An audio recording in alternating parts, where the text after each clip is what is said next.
Imagine boarding a flight, thinking it's just another routine trip, only to find yourself in the middle of a confrontation that exposes raw privilege, hidden power, and the quiet strength of someone you least expected.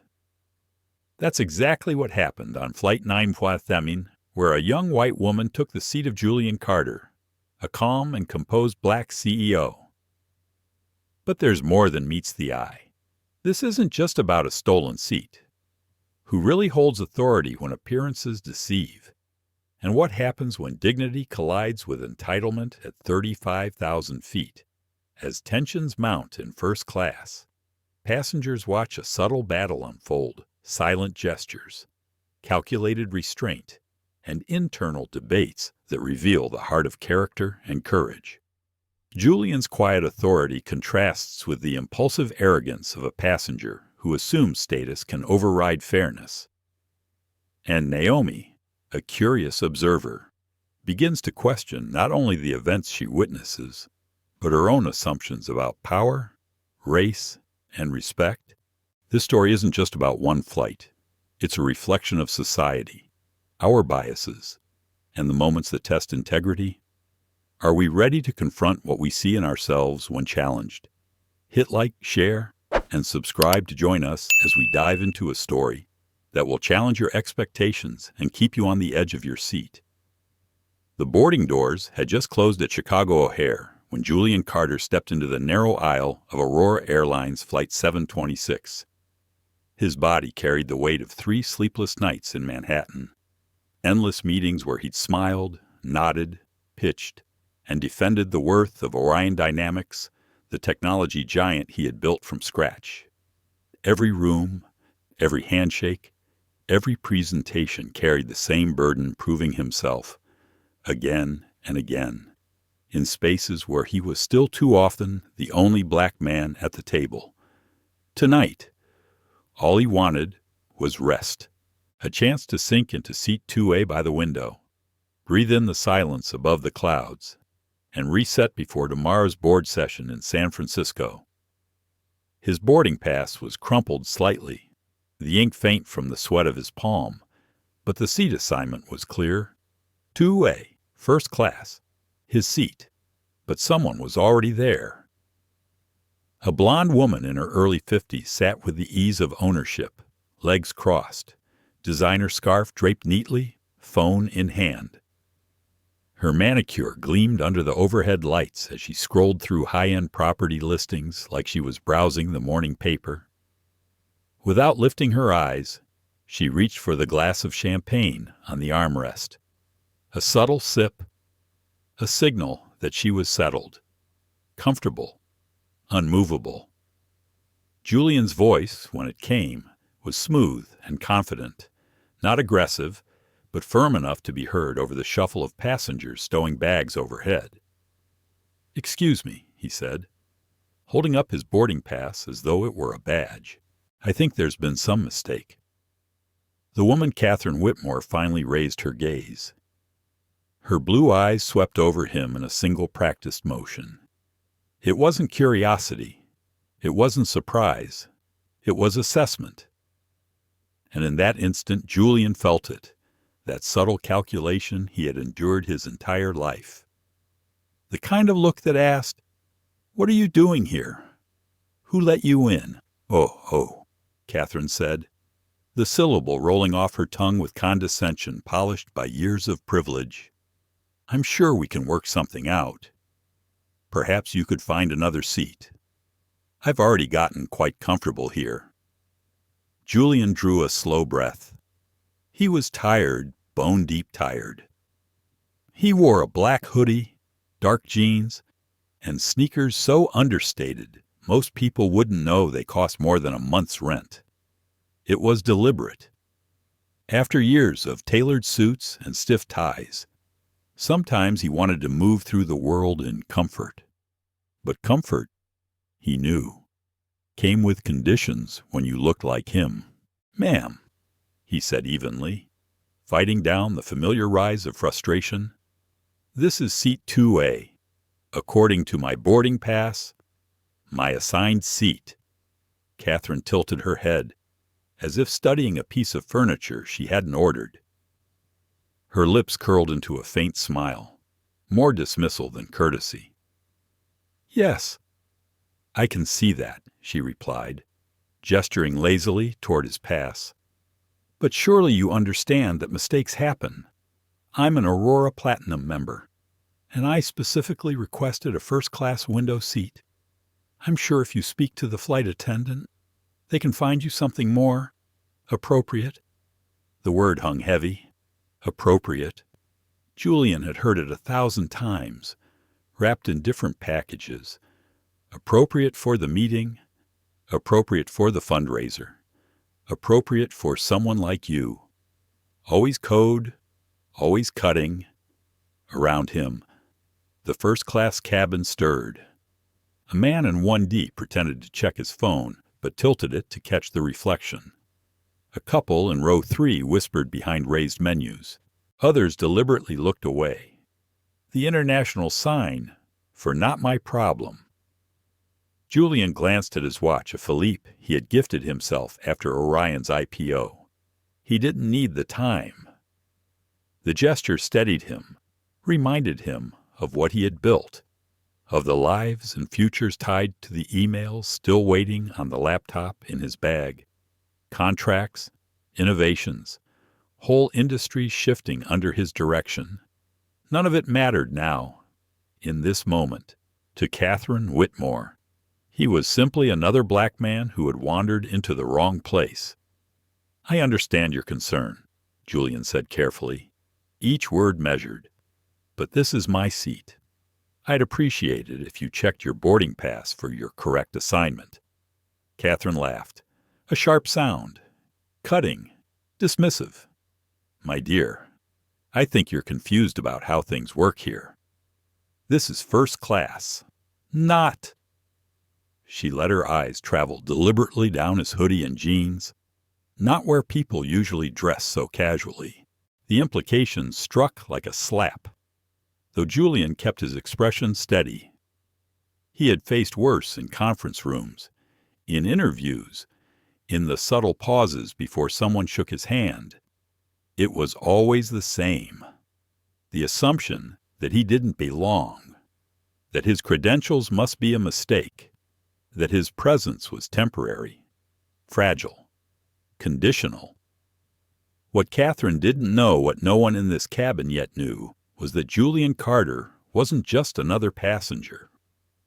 Through a quiet network of acquisitions orchestrated by Orion Dynamics, he was now the majority owner of Aurora Airlines.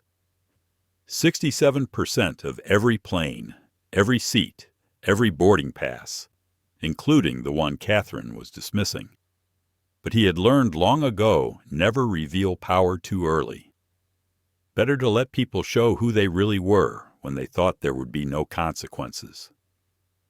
"I'm not confused about anything," Julian replied. His tone was calm, but the edge in it drew a few more eyes from neighboring seats. "This is my seat, and I'd like you to move. For the first time." Catherine's confidence flickered, just slightly. Her brows arched in challenge. She leaned back, claiming more of the seat as though her posture alone could defend it. "Look, I don't know what game you're trying to play, but I'm not moving. I've flown Aurora for years. I know how these things work. If there's been an error, the airline will sort it out in a way that makes sense." The implication was crystal clear. Someone like you doesn't deserve to be here, no matter what your boarding pass says. Julian's phone buzzed in his pocket. Probably his assistant, Kai, checking if he had boarded. Deadlines, boardrooms, millions of dollars all waiting. But none of that mattered here. The only thing that mattered was the silence stretching across the aisle, thick with judgment and disbelief. He stood there, tall and unmoving, the aisle narrowing around him. The murmurs of passengers, the faint clink of glasses, the hum of the cabin, everything felt sharpened, suspended. He had a choice. Move quietly, keep the peace, or hold his ground. Not today, he thought. Not this time. "Ma'am," Julian said again, his voice now carrying an unmistakable authority, "I'm going to ask you one more time. Move. This is my seat, and I intend to sit in it." The air inside the cabin thickened as Julian's words settled into the space between him and Catherine. His voice hadn't risen, but something in the timbre measured, unwavering, undeniable, carried through the rows like a current. Passengers who had been feigning indifference now turned openly to watch. Catherine, for her part, wasn't used to defiance. Her life had been built on the kind of money and status that dissolved obstacles with a phone call or a check. Her smile returned, tight at the corners, brittle. "You're being difficult," she said, her tone coated in false reasonableness. "I'm sure the crew can find you another seat, one that better suits your situation." Julian tilted his head. My situation? He had heard that phrase before, too. It was never about logistics. It was about identity, skin color, assumptions. The silent suggestion that he had stepped somewhere he didn't belong. His phone buzzed again in his pocket. Kai. Another reminder of the world waiting beyond this aisle. Emails, contracts, a multi-million-dollar strategy session. Yet here he was, locked in a battle over a single seat, a scrap of territory that suddenly represented more than fabric and armrests. Julian leaned forward slightly, not menacing, but steady enough that Catherine's eyes flickered. "This isn't about difficulty," he said, each word deliberate. "It's about respect. Respect for the boarding pass I hold, respect for the policies you claim to know, respect for me." The murmur of voices grew louder now. A man 2 rows back whispered something to his companion, who shook her head quickly, eyes darting toward Julian with quiet recognition. In row 4, an elderly black couple exchanged a glance that spoke of decades of familiarity with what they were seeing. Catherine's laugh broke the tension for a moment, but the sound was sharp, brittle glass against steel. "Don't make this bigger than it is.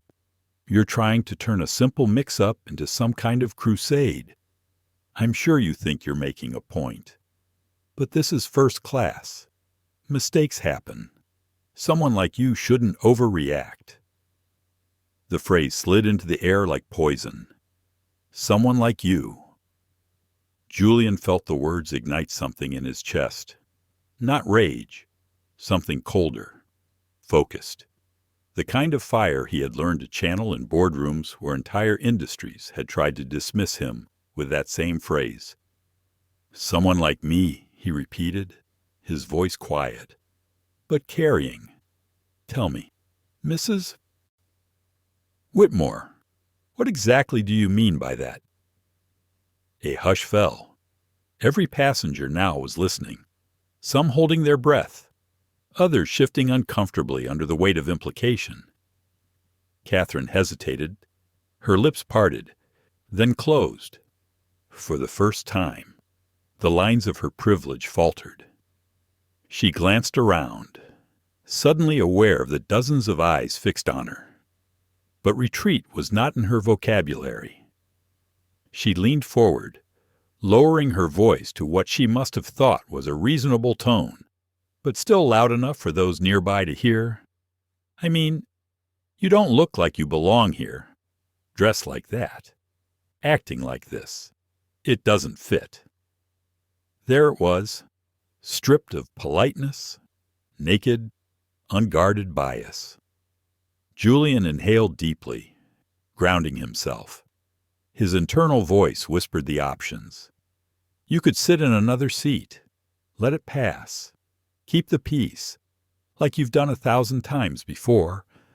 But what does that teach them? What does that teach you? His heart thudded. He thought of his parents, his father's sermons about dignity, his mother's lessons in resilience. He thought of the countless young men and women who looked up to him, hoping his existence in the halls of power meant the world was shifting, however slightly. Not today, he told himself. Before he could answer, a soft chime cut through the air. Catherine's manicured hand hovered near the call button, which now glowed faintly above her head. She had pressed it with the confidence of someone summoning service at a five-star restaurant. Moments later, a flight attendant appeared. Her name tag read Naomi Tanaka.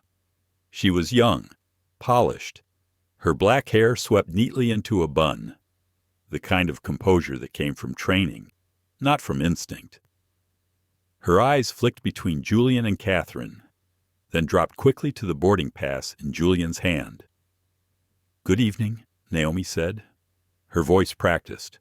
"I understand there's a seating issue." Catherine immediately leaned forward, adopting the tone of a long-suffering customer who had endured an ordeal. "Thank goodness you came. I've been in this seat since boarding. I specifically requested it. This gentleman is insisting it's his, but clearly there's been a mistake." Naomi turned to Julian, her professional smile intact but thinner. "Sir, may I see your boarding pass?" Julian handed it over without a word. Her eyes scanned the document, her frown deepening. She glanced up at the seat number above Catherine's head, then back at the ticket. The truth was undeniable. Seat 2A belonged to Julian Carter. "Yes," Naomi said slowly. "It does appear that this is your assigned seat. Mr. Carter." Julian felt a flicker of relief, short-lived, because Naomi didn't stop there. However, she continued, her voice cautious. "Mrs. Whitmore is already settled, and she's one of our platinum members. Perhaps we could move you to another seat in first class. Row 3 has an aisle seat available with excellent leg room. We'd be happy to make sure you receive priority service for the inconvenience." Julian's eyes narrowed. "The inconvenience," he repeated softly. "You mean the inconvenience of someone else sitting in my seat?" Catherine pounced on the moment. "I think that's more than fair," she said quickly. "I'm already situated. It's really no trouble for him to move. And with his attire, I'm sure an aisle seat is more comfortable." Naomi gave an encouraging smile, as though compromise were the golden solution. "We always strive for harmony in situations like this. I hope you understand. Harmony." Julian looked around the cabin. Faces stared back, some curious, some sympathetic, some embarrassed. In row 3, a woman with a press badge clipped to her blazer leaned forward, her phone angled just so, recording discreetly. Further back, a young man's phone glowed with the telltale red dot of live streaming. He wasn't hiding it. Julian weighed the silence. Every nerve in him screamed to let it go, to sit down somewhere, anywhere, and make the flight leave on time. But another voice, deeper, older, unyielding, rose up within him. "If not you, then who if not now?" "Then when I appreciate your suggestion," Julian said finally, turning back to Naomi. His voice was calm, but edged with steel. "But I'll take the seat I was assigned, the seat I paid for, the seat clearly marked on my boarding pass." Naomi hesitated, her smile cracking at the edges. Catherine's face tightened with disbelief, her veneer of entitlement fraying. "You're being unreasonable," Catherine snapped. Her voice rose, no longer hiding behind civility. "I've offered solutions. He's refusing all of them. That tells me everything I need to know about his character." Julian almost laughed. Character. How many times had that word been turned against him?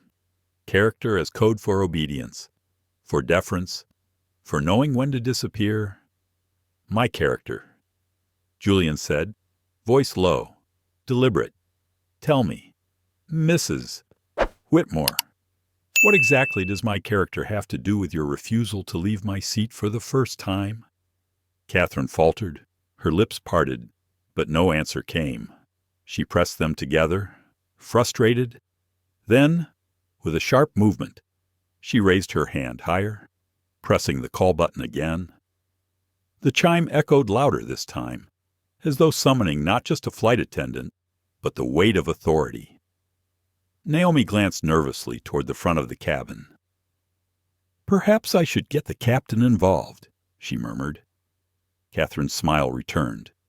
Triumphant. "Yes, get someone with real authority.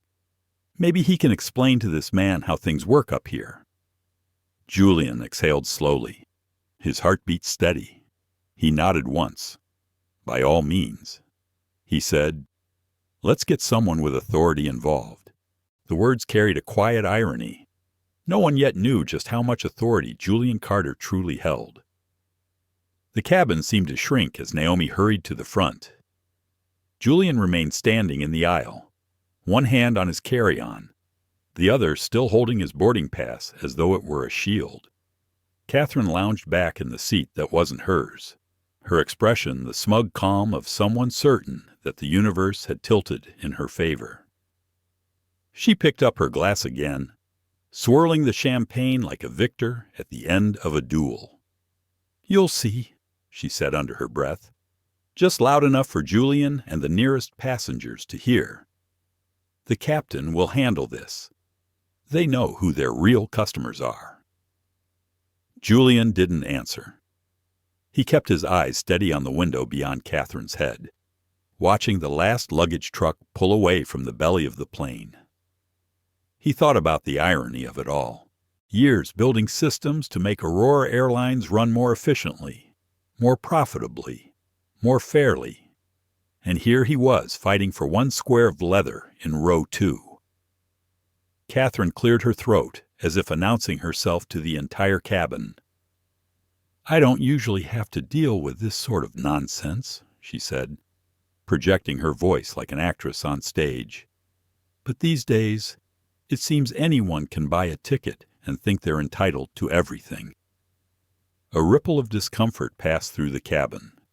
Some passengers kept their heads down, but others shifted in their seats, unable to ignore the sharp edge in her words. An older black woman, 2 rows back, narrowed her eyes and muttered something to her husband. The young man with the phone angled it higher, catching both Julian and Catherine in the frame. Julian's mind ticked through possibilities. He had seen this play before, in boardrooms and conferences. Catherine was the type who lived by hierarchy, who believed money not only opened doors, but gave her the right to close them on others. He recognized the performance. She wasn't just defending a seat. She was defending a worldview. The curtain at the front of the cabin stirred, and Naomi returned, her steps brisk but uneasy. Behind her, Captain Michael Anders emerged, his crisp uniform pressed, his silver hair catching the overhead light. He carried himself with the steady gravity of decades in the cockpit, a man accustomed to authority being obeyed without question. "Good evening," Anders said, his voice firm but not unkind. "I understand there's a seating issue here." Before Julian could speak, Catherine launched into her version. "Captain, thank you for coming. I'm Catherine Whitmore, Platinum Elite. I requested this seat weeks ago. There's clearly been some kind of error. This gentleman insists it's his, but I think we can resolve this quickly if you'll just allow me to remain here and relocate him elsewhere." Anders nodded slowly, his eyes moving to Julian. "Sir, may I see your boarding pass?" Julian handed it over, his expression unreadable. Anders studied it, then glanced at the seat number. His brow furrowed. "It does say 2A. Catherine leaned forward, voice syrupy, with faux patience. "Yes, but surely we can be practical here. I'm already settled. He looks flexible. I'm sure he can adjust." Julian felt the weight of every gaze in the cabin. He heard the hum of the engines as they idled, ready for pushback. He thought of the thousands of employees whose paychecks depended on Aurora Airlines, of the meetings in San Francisco he was due to lead. But above all that, he thought of his father's voice echoing from long ago. Dignity is not negotiable. Son, if you give it away once, they'll take it every time. I appreciate your concern, Captain, Julian said evenly, but I won't be moving. This is my assigned seat. Anders sighed, a weary sound. He looked from Julian to Catherine, then back again. Sir, I understand, but sometimes these situations call for flexibility. Mrs. Whitmore is a valued customer, and we want to keep everyone comfortable. Julian's jaw tightened, comfortable for whom he asked quietly. The question hung there, unanswered, until Catherine filled the silence. Comfortable for the people who actually belong here, she said. A collective gasp rippled through the cabin. The words were out, raw and unfiltered. No more coded language, no more polite disguises. Julian let the silence stretch. He studied Catherine the way he might study a hostile investor across a boardroom table. Calm, clinical, but with an undercurrent of fire. Then he spoke, his voice low, deliberate, impossible to ignore.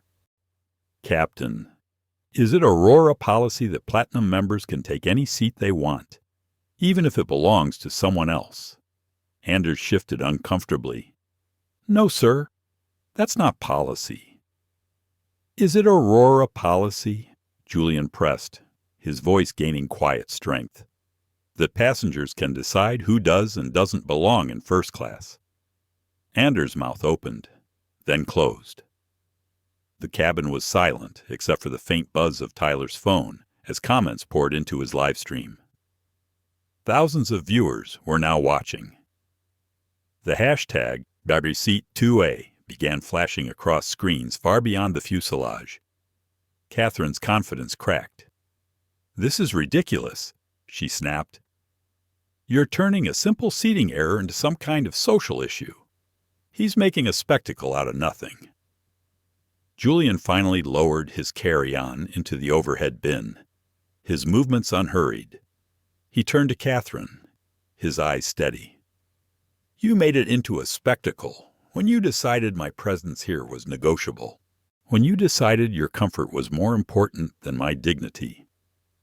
Catherine flushed, her hand tightening around the stem of her glass.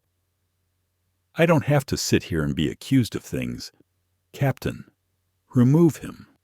I won't be spoken to this way. Anders raised a hand, his voice calm but uneasy. Let's all take a breath. Mrs. Whitmore. Mr. Carter, please. We need to resolve this so we can depart on schedule. Julian studied him, then leaned slightly closer. His words were measured, each syllable distinct. Departure schedules matter, but justice matters more. And right now, the world is watching. Anders glanced toward the back, noticing for the first time the phones raised, the quiet recording, the young man live-streaming with a trembling excitement in his hands. Awareness dawned. This wasn't just a dispute over a seat. This was becoming a public reckoning. Rachel Morales, the journalist in row 3, closed her notebook and angled her phone for a clearer shot. She had covered courtrooms, protests, hearings in Congress. She knew the smell of history when it was being written, and tonight, in this cabin, it reeked of it. Catherine shifted uncomfortably under the weight of so many eyes. She opened her mouth, then closed it, her certainty unraveling. For the first time, a flicker of doubt crossed her face. Julian lowered himself slowly into the seat across the aisle, not to concede, but to bide his moment. His mind was racing. He had power no one here suspected, authority greater than the captain, greater than any platinum status. But he wasn't ready to reveal it. Not yet. Let the truth unfold in its own time, when every word, every slight, every injustice was undeniable. He glanced once more at Catherine, whose smile was now brittle and forced. "This isn't about a seat," he said quietly, almost to himself. "It's about who gets to define who belongs." The engines hummed louder as the plane prepared for pushback, but inside the cabin, the real turbulence had only just begun. The plane vibrated with the low rumble of engines preparing for departure, but inside the cabin, the air was tighter than the fuselage itself. Julian sat upright in the seat across from Catherine, though every inch of him felt like it was resisting the urge to claim what was rightfully his.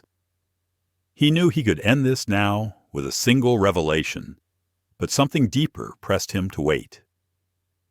Sometimes the truth needed time to unfold, to trap arrogance in its own net.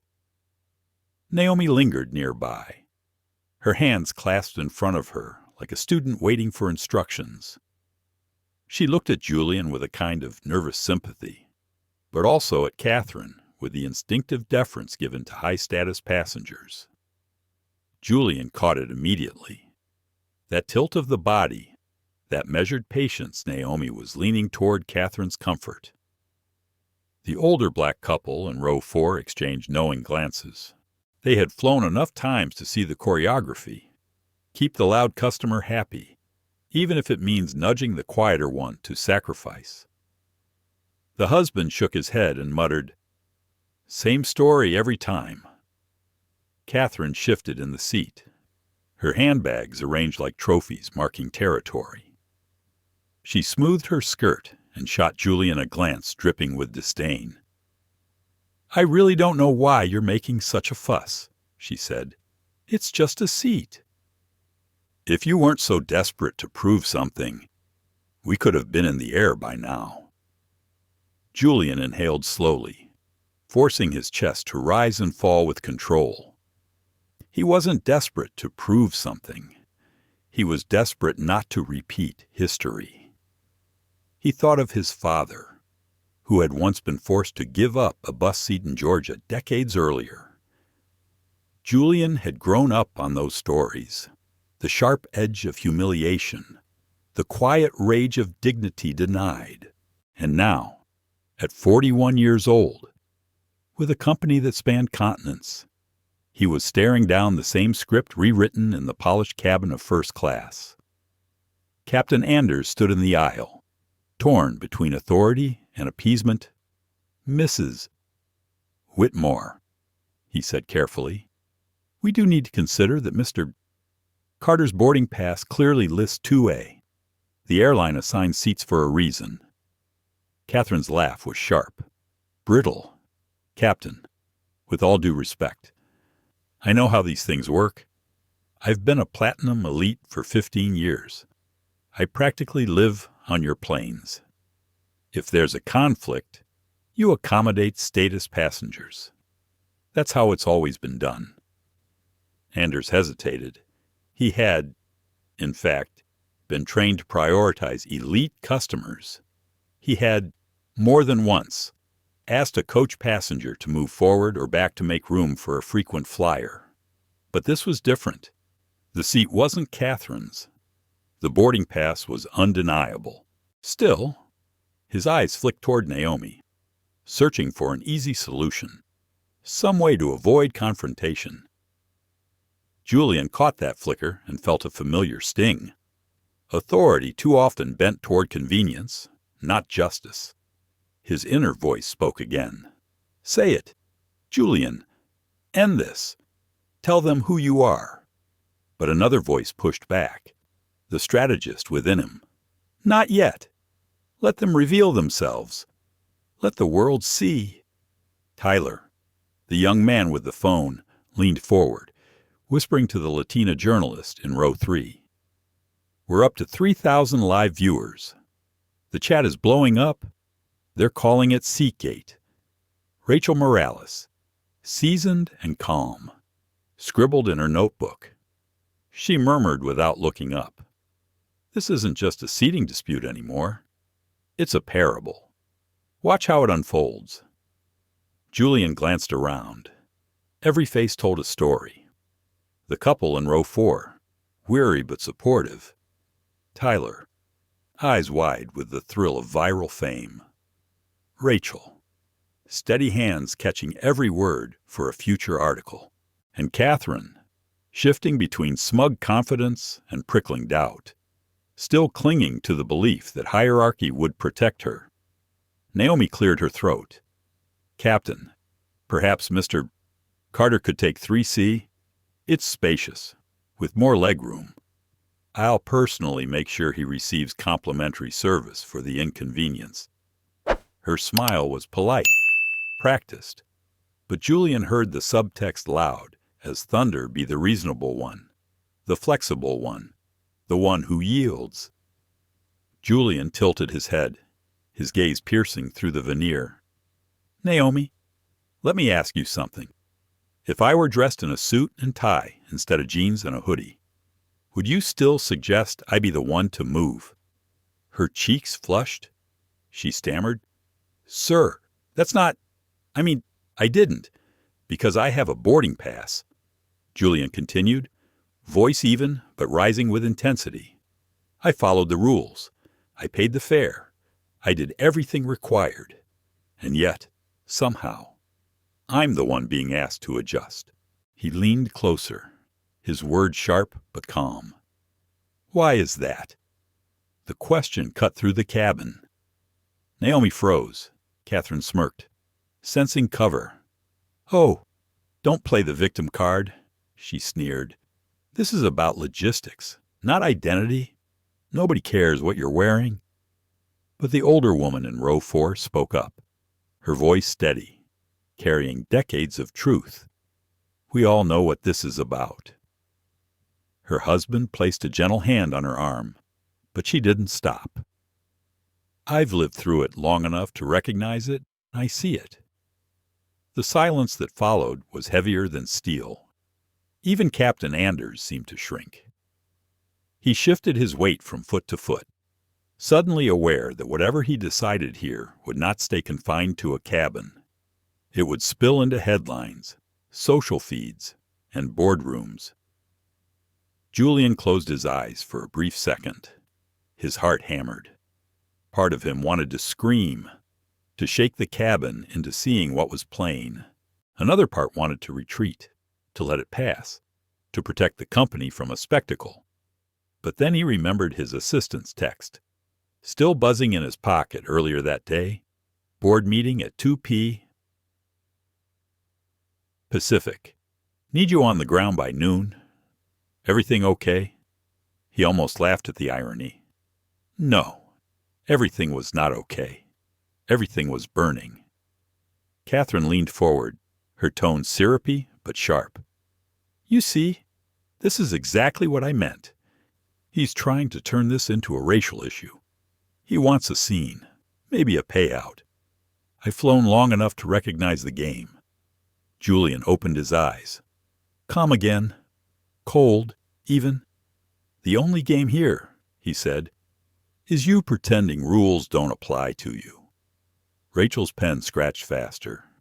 Tyler's audience count ticked upward again. The comments scrolled so quickly they blurred. She said what? Don't move. Bro, stand your ground. This is bigger than a seat. Captain Anders finally lifted his hand, his tone firm. That's enough.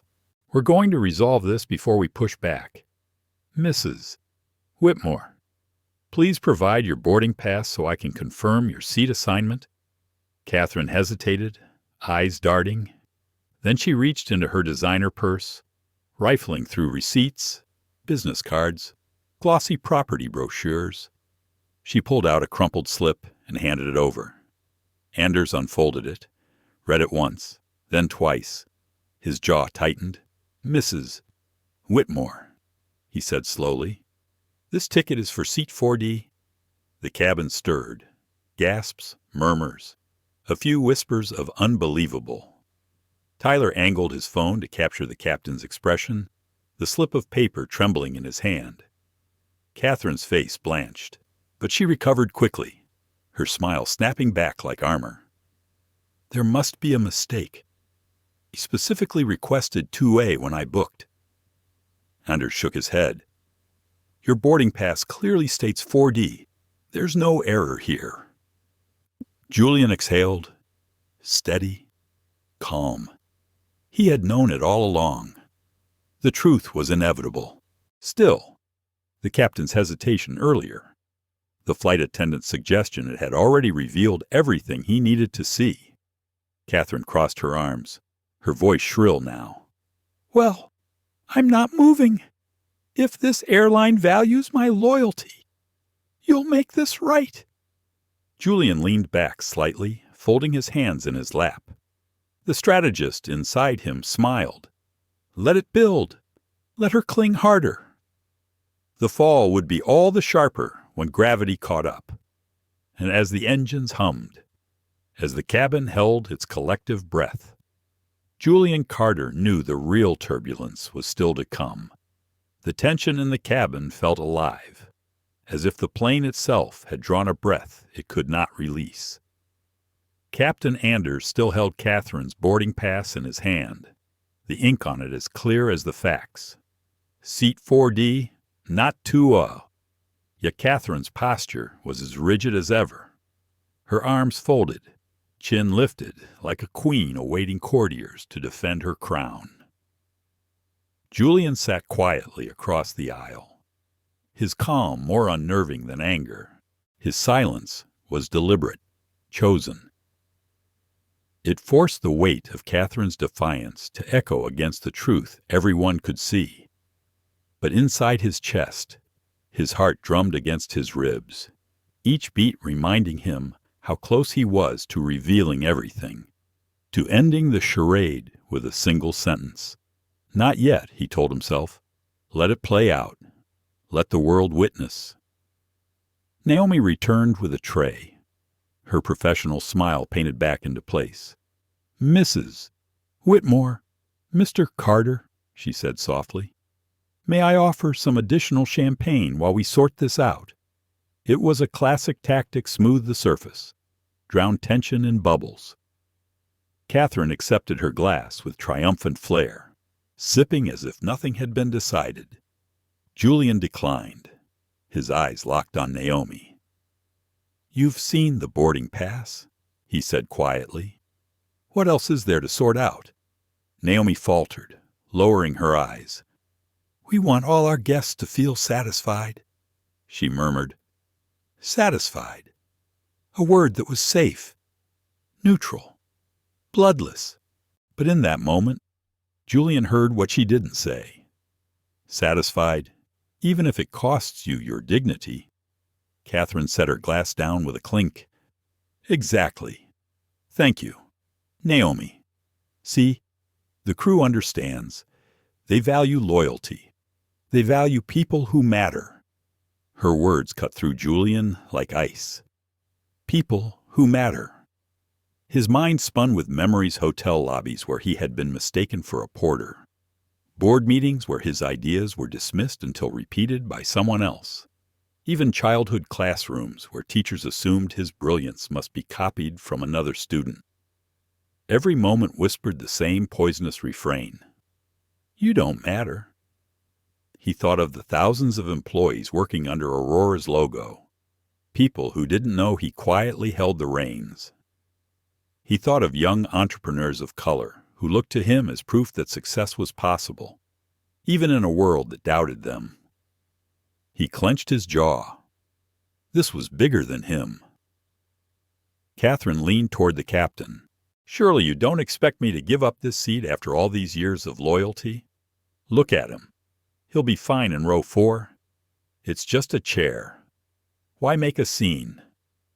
Anders rubbed the bridge of his nose, his voice low. Mrs. Whitmore, the ticket is clear. Seat 2A belongs to Mr. Carter. The older black man in row 4 spoke again, his voice gravelly but strong. Captain, with respect. If you let her stay there, you're telling every one of us here that rules only apply to some. His wife nodded firmly beside him. A ripple of agreement moved through the cabin. A businessman in row 5 shifted uncomfortably, but spoke up too. It's his seat. We all saw the boarding pass. Let's not waste more time. For the first time, Catherine's confidence wavered. She glanced around, realizing the tide of opinion was shifting. Her lips tightened. Then she snapped. You all don't understand. This isn't about rules. This is about respect for loyalty. I've built my life on loyalty, and I expect it in return. Julian leaned forward slightly, his voice calm but cutting. Respect is earned, not demanded, and loyalty isn't an excuse to erase someone else's rights. The cabin fell into silence again.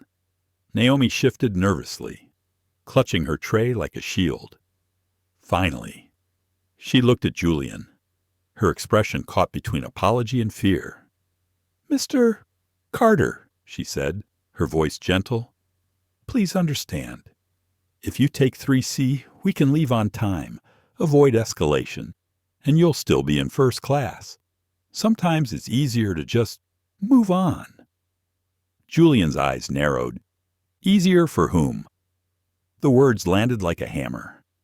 Passengers shifted, their eyes darting between Naomi and Catherine, waiting for an answer neither of them could provide. Julian's pulse pounded in his ears. He could feel the tug of his own doubts. Was it worth it? Was this the hill to stand on when he had meetings, obligations, and shareholders waiting? Was this fight too small for the weight he carried? But then his mother's voice came back to him, clear and steady from childhood. If you surrender the little things, you'll never win the big ones. Dignity isn't a detail. He looked Naomi square in the eye. I won't move. I shouldn't have to. And if Aurora Airlines is asking me to trade my dignity for departure time, then Aurora Airlines has a bigger problem than a delayed flight. The statement landed like thunder. Rachel Morales' pen scratched furiously across her notepad. Tyler's livestream counter ticked higher. 10,000, then 15. Comments scrolled in an unstoppable tide. Stand your ground. She's exposed. This is history. Catherine flushed crimson. He's grandstanding. She spat. He wants attention. That's all this is. Don't you see it? Julian didn't flinch. He turned his gaze toward the captain. I'll ask again. Captain Anders, what is Aurora's policy here? Do we follow the boarding pass, or do we follow the demands of status? Anders hesitated. His career had been built on flying planes, not navigating public reckonings. But he knew, with every pair of eyes watching, that neutrality was no longer possible. He swallowed hard. Aurora's policy is to honor the ticketed seat. That means 2A belongs to Mr. Carter. The declaration should have ended it. But Catherine clutched at her glass again, her voice shrill. If you do this, Captain, you're telling me my loyalty means nothing. You'll regret it. I know people. I can make calls. Julian finally allowed himself a small smile. Not of amusement, but of clarity. He had heard that threat before, too many times to count. The weapon of the entitled connections, influence, the illusion of untouchable power. Make your calls, Julian said softly. The world's already watching. Tyler's phone buzzed violently in his hand as the live stream surged past 20,000 viewers. Rachel lifted her head, her dark eyes sharp. She knew she had her story. Catherine sputtered, her words tumbling over themselves. This is absurd. I won't be humiliated like this. Not by him. Not in front of everyone. Julian's voice dropped low, steady as stone. Humiliation doesn't come from following the rules. It comes from pretending they don't apply to you. The engines hummed louder, a reminder that the plane still hadn't moved. But inside the cabin, movement had already begun. The balance of power was shifting, and Catherine Whitmore, for the first time, could feel her grip slipping. Julian leaned back, folding his hands. His decision was made. He wouldn't yield. Not now. Not ever again. And as the silence pressed against every passenger, the captain's radio crackled from the cockpit. A dispatcher's voice sharp with urgency. "Captain Anders, ground control is requesting an update. Departure delayed. Reason listed unresolved passenger conflict in cabin." The world was waiting for resolution. And Julian Carter knew that the next choice, his choice, would ignite more than a flight. It would ignite a fire. The cabin had gone quiet again, but it was no longer the silence of indifference. It was the kind of silence that followed a sharp crack of thunder when everyone held their breath for the next strike. Catherine sat rigid in the seat that was not hers, clutching the armrests as though they were the last evidence of her power. Julian remained across the aisle, shoulders squared, eyes steady, his calm becoming a louder declaration than any raised voice could have managed. Tyler Nguyen's phone was angled discreetly toward the aisle, but the red dot glowed without shame. His audience had passed 30,000 and was climbing fast. The comment feed streamed like wildfire. Some viewers were angry, some were supportive, and some were simply hungry for drama. But every single one of them was locked into what was happening at 30,000 feet below the clouds. Rachel Morales scribbled across her notepad, pausing only to snap a few photos with her phone. She wasn't live streaming. That wasn't her style. She was old-school journalism, methodical, precise, already thinking about the headline that would run in the morning edition. She could smell the weight of history here, the way one story could ripple across industries, spark debate in boardrooms, even in Congress. The older black couple in row 4 leaned forward. The husband's voice, gravelly but strong, carried across the cabin. "Young man," he said to Julian, "don't let them move you. We've seen this game too many times," his wife added softly. "You stand your ground. For all of us." Julian nodded once, grateful but heavy. He felt their words like anchors. He wasn't just fighting for a seat anymore. He was carrying the expectations of every person who had ever been told to step aside, to be flexible, to yield for someone more appropriate. Catherine shifted, her eyes darting nervously to the passengers now watching her with less sympathy than before. She forced a smile, brittle and cold. "I don't know why everyone's so invested in this," she said loudly. "It's just a seat. Why make such a spectacle?" Her words rang hollow. The spectacle wasn't Julian's doing. The spectacle was her refusal to admit the simplest truth that the boarding pass in Julian's hand was more than paper. It was evidence of a promise broken the moment she refused to stand up. Julian's voice was quiet, but it cut through the cabin. "You made it a spectacle when you decided my dignity was negotiable." Catherine's face flushed crimson. "Don't twist this into some civil rights issue," she snapped. "I've earned my place here. I've given this airline years of loyalty, money, recognition. What has he given? He just bought a ticket." A sharp intake of breath rippled through the cabin. The older woman in row 4 shook her head, whispering, "She doesn't even hear herself." Tyler's phone buzzed violently in his hand. He mouthed the words, 50,000, to Rachel, his eyes wide. Rachel barely glanced up, her pen racing faster. She knew what this meant. The story had already left the cabin. It was in living rooms, office cubicles, dorm rooms across the country. Every word Catherine spoke was echoing far beyond these walls. Captain Anders stood stiffly in the aisle, the boarding pass still in his hand. His voice was firm, but weary. "Mrs. Whitmore, the facts are clear. Your assigned seat is 4D. I need you to move." Catherine shook her head, gripping the armrests like lifelines. "No, I will not be humiliated. Not by him. Not in front of everyone. If you force me, you'll regret it. I'll call my contacts. I'll have your job." Naomi, still clutching her tray, whispered urgently to the captain, "We can't delay much longer. Operations is already asking for updates. If this goes viral, Anders cut her off. It's already viral." His eyes flicked toward Tyler's glowing phone, toward the dozens of passengers now holding their own devices discreetly angled toward the scene.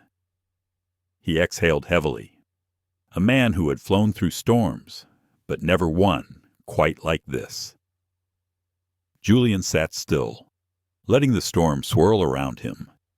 Inside, his thoughts spun faster than the engines outside. He could end this now. He could stand, reveal the truth that he owned the majority of Aurora Airlines, that his word carried more weight than Catherine's status, that the app on his phone could ground this plane with a single swipe. But he didn't. Not yet. He wanted them to see her. He wanted the world to see what entitlement looked like when it was stripped bare. Catherine, sensing her grip slipping, raised her voice again. "You all think this is about race? It's not. It's about order. It's about keeping standards. If we let anyone sit wherever they want, what's the point of loyalty? What's the point of status?" The businessman in row 5 spoke up, his voice clipped. "The point is rules. And the rules say that isn't your seat." A murmur of agreement followed. Even some who had tried to stay silent now shifted, their eyes hardening. The tide had turned. Julian caught Catherine's gaze, holding it steady. The only standard that matters here is fairness, and the only loyalty that counts is loyalty to what's right. Her lips parted, but no words came. She looked at the captain again, desperate for an ally, but Anders only shook his head. "Mrs. Whitmore, if you don't move voluntarily, we'll have to escort you to your assigned seat." "That's final," Catherine sputtered, her composure cracking. "This is outrageous. You'll hear from my lawyer. You'll hear from corporate. I won't forget this."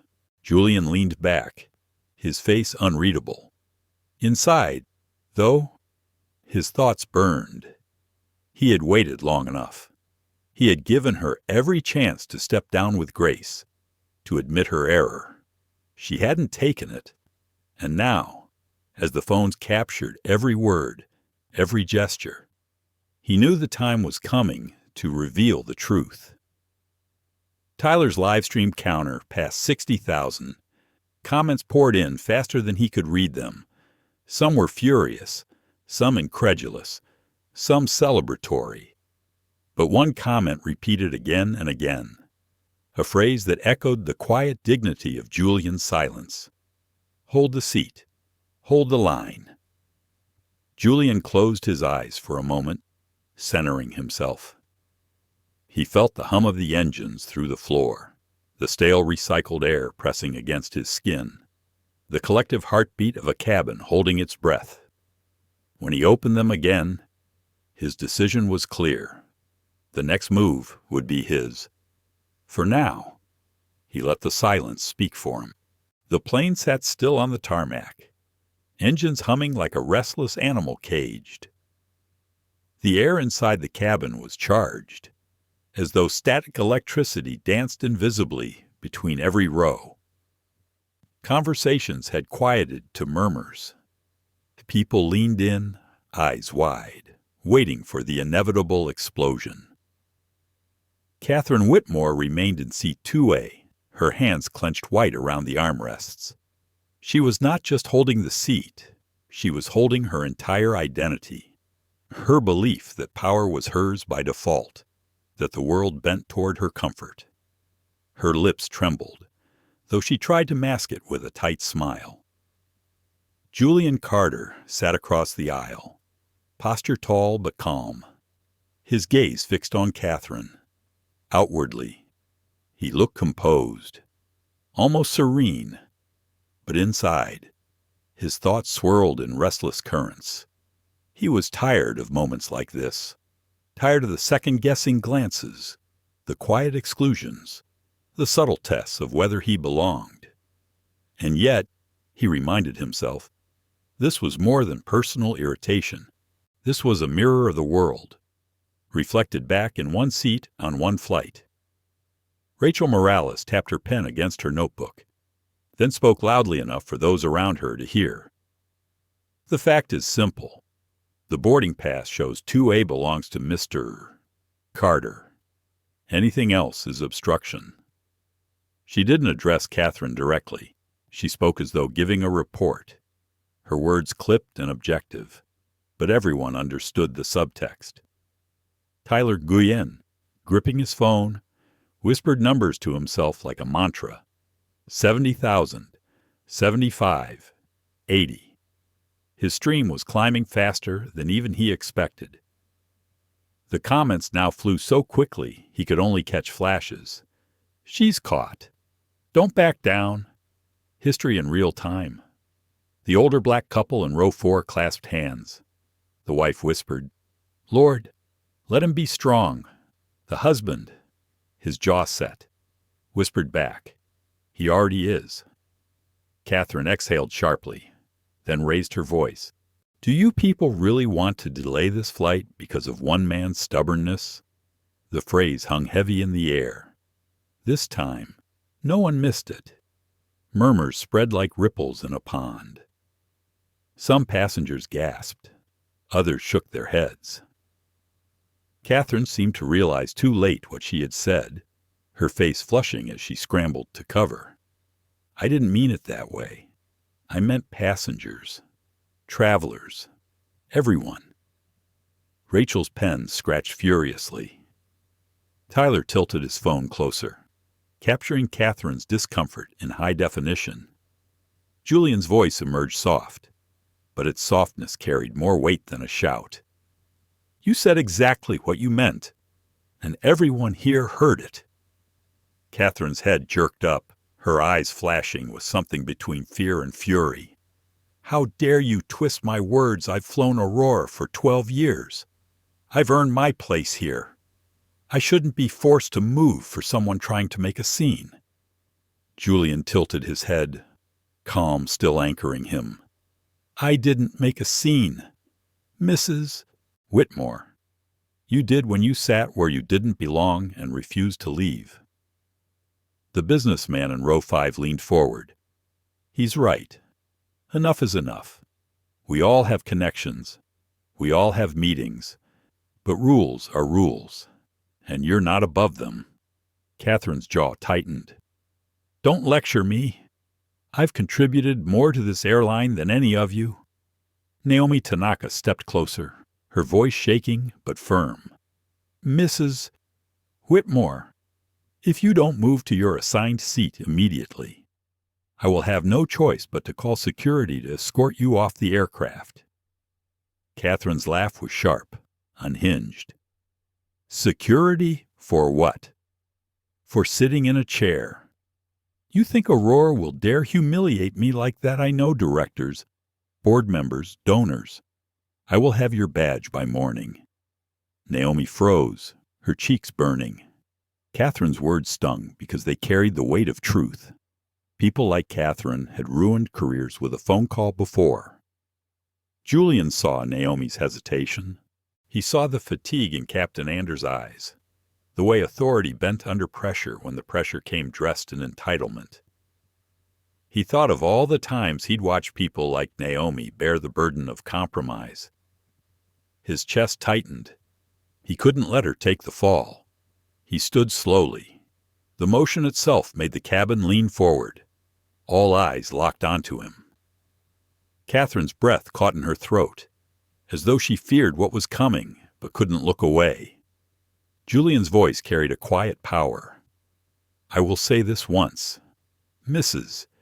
Whitmore has refused every opportunity to do the right thing. She has insulted me, questioned my legitimacy, and tried to weaponize her status against this crew. The evidence is clear, and it is recorded. What happens next will not be forgotten." Catherine laughed again, though the sound was thinner now. "Oh, please. What can you do? You're just a passenger. You don't make decisions here." Julian slipped a hand into his jacket pocket. His fingers brushed the phone that contained an entire network of authority, an app that could summon decisions Catherine couldn't imagine. He felt the weight of choice pressing on him. If he revealed the truth now, Catherine's power would collapse. But it wasn't just about her. It was about exposing the system that enabled her arrogance. He hesitated. Inside, two voices wrestled. One urged patience, to let her reveal herself fully, to let the world see her for who she was. The other screamed for action, for justice now, for ending the humiliation before it festered deeper. Catherine's sneer tipped the balance. "Men like you don't belong in first class unless someone paid for your ticket. Admit it, you're just hoping for a payout, some free upgrade." The older woman in row 4 let out a sharp gasp. "Lord have mercy," she whispered. Julian's decision crystallized. He withdrew the phone and unlocked the app with a flick. The screen glowed with the Aurora Airlines crest. Beneath it, a row of commands reserved for only one man in the world. He raised it high enough for passengers to see. "This," Julian said evenly, "is the control panel for Aurora Airlines. And this," his thumb hovered over a single red button, "is what happens when the owner has to act." Gaffes erupted. Rachel's pen froze mid-sentence. Tyler nearly dropped his phone as the live chat exploded with disbelief. Captain Anders stiffened. "Mr. Carter, what are you doing?" Julian's eyes met his. Correcting an injustice, he pressed the button. The screen flashed. "Flight 726, grounded by CEO directive. Return to gate immediately, almost instantly." Anders' headset crackled. "Captain, this is operations. We've received a CEO override for your flight. Confirm status. You are ordered to return to gate 12 at once." The captain's face drained of color. He looked at Julian, then back to his headset. "Confirmed." Returning to gate. The cabin erupted in murmurs, some stunned, some exhilarated. Catherine's mouth fell open, her body collapsing into the seat as if gravity had doubled. You can't be serious. You're not." No, Julian's voice was steady. "My name is Julian Carter. I am the CEO of Orion Dynamics, majority owner of Aurora Airlines. This aircraft, this seat, this company, it all answers to me." The silence that followed was deafening, pierced only by the whir of the engines powering down. Passengers stared at Julian with wide eyes, some whispering, others fumbling to capture every detail on their phones. Rachel's lips parted. "My God," she whispered. Then louder, "You just grounded your own plane." Julian nodded. To prove a point that should never have needed proving. Dignity is not negotiable. Fairness is not optional. And no one, no matter their status, has the right to take what isn't theirs. Catherine trembled, her voice breaking. I didn't know who you were." Julian's gaze softened, but only slightly. "And that is exactly the problem. You shouldn't need to know who I am to treat me with respect." The engines quieted as the plane taxied back toward the terminal. Outside, flashing lights gathered near gate 12.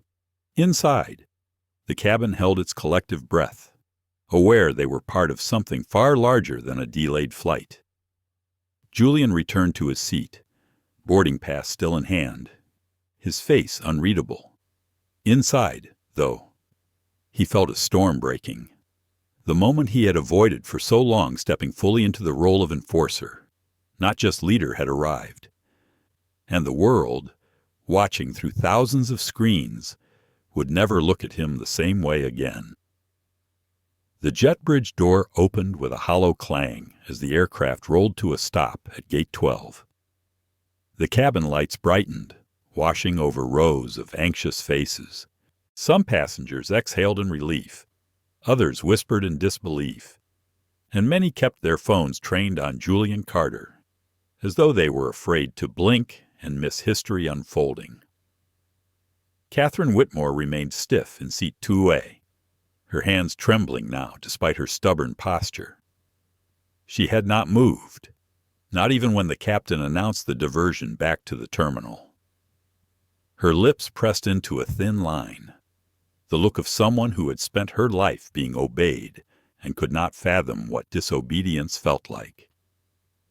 Julian sat across the aisle, calm, unreadable. His phone still rested in his hand, the Aurora Override app glowing faintly. He could feel the stares pressing against him from every angle, but his mind was somewhere deeper. He wasn't thinking about Catherine anymore. He was thinking about every young employee who would wake up tomorrow and see this story, every passenger who had ever felt lesser, every quiet injustice that had gone unrecorded. The jet bridge rattled as footsteps approached. Then came the sound of a firm knock on the cabin door. Naomi glanced nervously at Captain Anders, who gave her a nod. She opened it, and 3 uniformed airport security officers stepped inside. Behind them walked Linda Chavez, Aurora's vice president of operations. Her navy blazer was sharp, her stride deliberate, her expression taut with controlled fury. "Captain," Linda said crisply, "brief me." Anders cleared his throat. "Passenger dispute. Boarding pass for 2A belongs to Mr. Carter, Mrs. Whitmore refused to move. Flight grounded by CEO directive." Linda's eyes flicked instantly to Julian. Recognition dawned, and her composure cracked for only a second before she masked it with professional calm. "Mr. Carter," she said, inclining her head respectfully. "Sir, I'll take it from here." Catherine blinked, confused. "What do you mean? Sir, who is he?" Julian's voice was even. "She'll explain." Linda turned toward Catherine. Her tone clipped. "Mrs. Whitmore, you are occupying a seat that does not belong to you. You were informed multiple times and refused to comply. As such, you are in violation of federal aviation regulations and Aurora policy. You will be escorted off this aircraft immediately." Catherine's jaw dropped. "You can't do this. I'm a platinum elite. I know the board. I know your donors. If you remove me, you'll regret it." Linda's eyes hardened. "You should know something, Mrs. Whitmore. The man you've been insulting is not just another passenger. He is Julian Carter, CEO of Orion Dynamics and majority owner of Aurora Airlines. This aircraft is his property in every meaningful sense. And you, Mrs. Whitmore, are trespassing." Gas swept through the cabin. Tyler's phone shook in his hands as the live stream counter rocketed past 100,000. Rachel Morales set her pen down, her voice low but clear enough for her recorder. "The truth is out." Catherine's face drained of color, or she shook her head, her words stumbling. "No, that can't. He can't. You're lying." Julian finally rose to his feet, slow and deliberate. His gaze met Catherine's, steady but not cruel. "It shouldn't matter who I am," he said softly. "You shouldn't need my title or my wealth to treat me with basic respect. But since you demanded authority, here it is." The officers stepped closer. Catherine clutched at the armrest like a drowning woman grasping driftwood. "Please," she whispered, "don't humiliate me. Not like this." Julian felt a flicker of something human, almost pity, but he pushed it down. Pity did not erase the venom she had spilled. Compassion did not cancel accountability. He gestured gently to the officers. "Escort her to her assigned seat or off the plane. The choice is hers. Catherine's pride would not allow her to stay."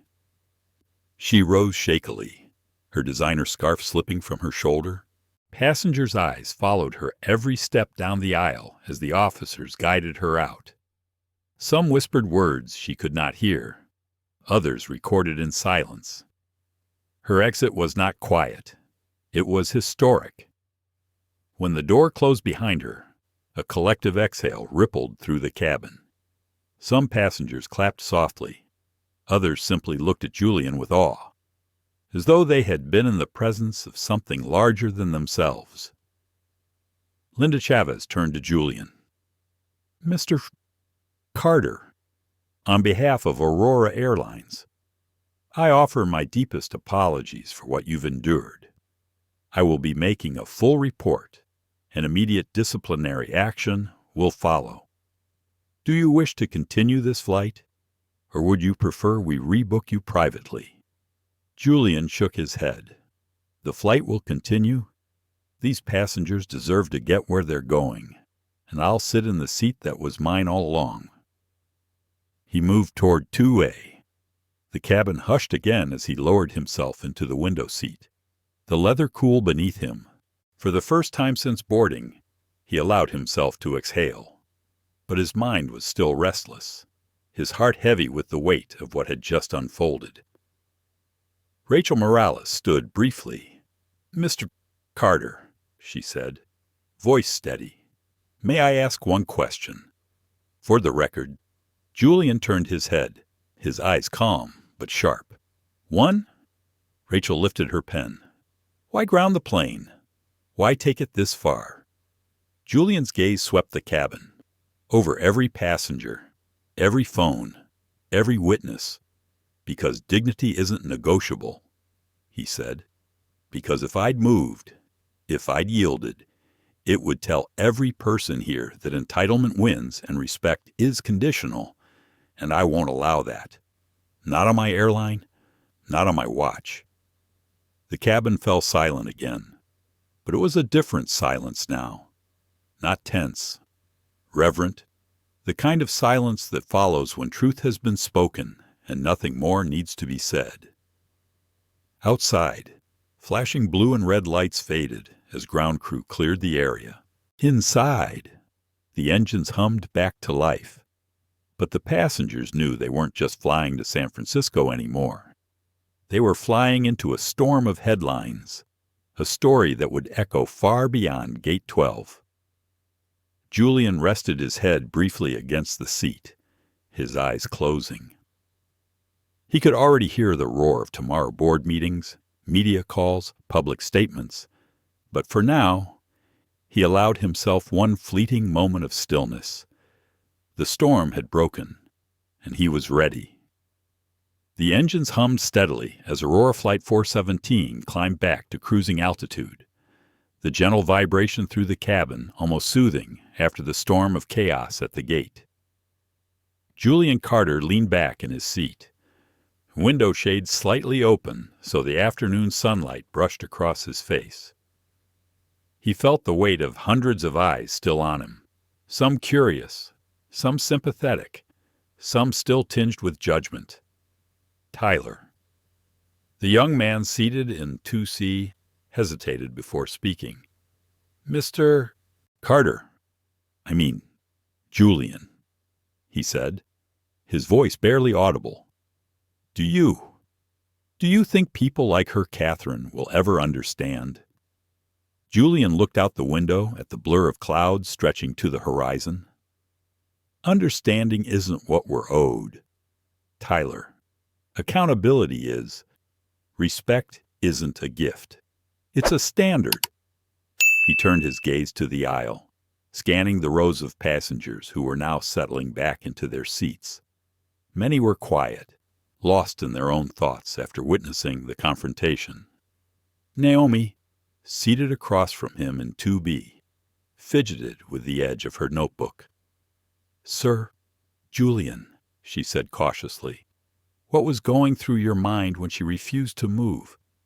When she started shouting, Julian smiled faintly, a rare crack in his otherwise composed demeanor. "I was thinking about everyone who's ever been invisible on a flight. Everyone who's ever been dismissed because of the color of their skin, the way they dress, the name they carry.